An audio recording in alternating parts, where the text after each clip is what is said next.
ஒரு நல்ல ஒரு டேஸ்டான ரொம்பவே டிஃப்ரெண்டான வெஜ் சால்னா எப்படி செய்யறதுன்னு பார்க்க போறோம். இந்த வெஜ் சால்னா பிகினர்ஸ் கூட ரொம்பவே ஈஸியா செய்யலாம். இதை செய்யறதுக்கு 15 to 20 மினிட்ஸ் தான் ஆகும்.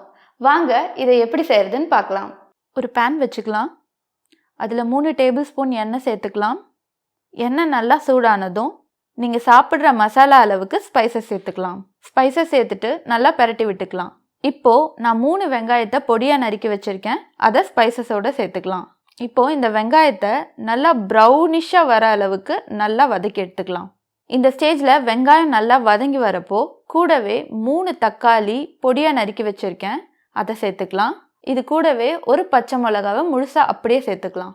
சேர்த்துட்டு நல்லா வதக்கி விட்டுக்கலாம். இப்போது இந்த டைமில் தக்காளியை நல்லா வதக்கணும். தக்காளி வதங்கிறதுல தான் இந்த சால்னாவோட டேஸ்டே இருக்குது. இப்போது இந்த கேப்பில் மிக்சி ஜார் வச்சுக்கலாம்.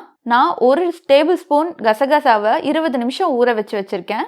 அதை மிக்சி ஜாரில் சேர்த்துக்கலாம். 10லேருந்து 15 முந்திரியை நான் 10 நிமிஷம் ஊற வச்சுருக்கேன். அதையும் இதில் சேர்த்துக்கலாம்.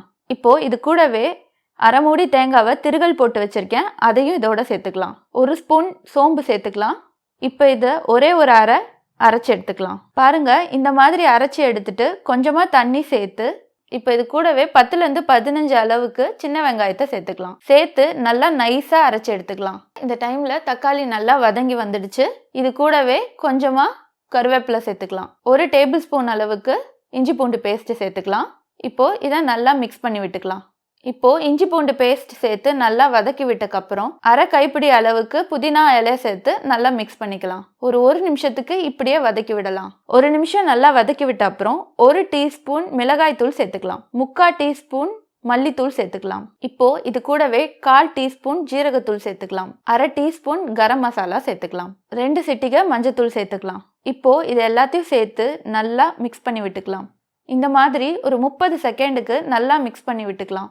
இப்போது இதை நல்லா மிக்ஸ் பண்ணி விட்டுட்டு நம்ம அரைச்சி வச்சிருக்க முந்திரி தேங்காய் சின்ன வெங்காய பேஸ்ட்டை இதில் சேர்த்துக்கலாம். சேர்த்துட்டு நல்லா ஈக்குவலாக மிக்ஸ் பண்ணி விட்டுக்கலாம்.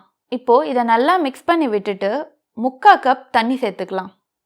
நல்லா மிக்ஸ் பண்ணி விட்டுட்டு தேவையான அளவுக்கு உப்பு சேர்த்து இன்னொரு வாட்டி நல்லா கிளறி விடுங்க. இப்போது இதை நல்லா மிக்ஸ் பண்ணி விட்டுட்டு ஒரு 20 நிமிஷத்துக்கு மூடி வைக்க போகிறோம். மூடி வச்சு ஒரு 3 நிமிஷத்துக்கு ஒரு வாட்டி கிளறி விடுங்க. இல்லைனா அடி பிடிச்சிரும். பாருங்க, 20 நிமிஷம் ஆயிடுச்சு. நல்லா திக்கான கன்சிஸ்டன்சியில் நல்லா கலர்ஃபுல்லாக இருக்குது. இந்த சால்னா பரோட்டா, சப்பாத்தி, இட்லி, தோசைக்கெல்லாம் ரொம்ப நல்லா இருக்கும். ஃபைனாக சாப் பண்ண கொத்தமல்லி இலையை சேர்த்துக்கலாம். அவ்வளோதாங்க, நல்லா டேஸ்டான ரொம்ப ஈஸியான வெஜ் சால்னா ரெடி.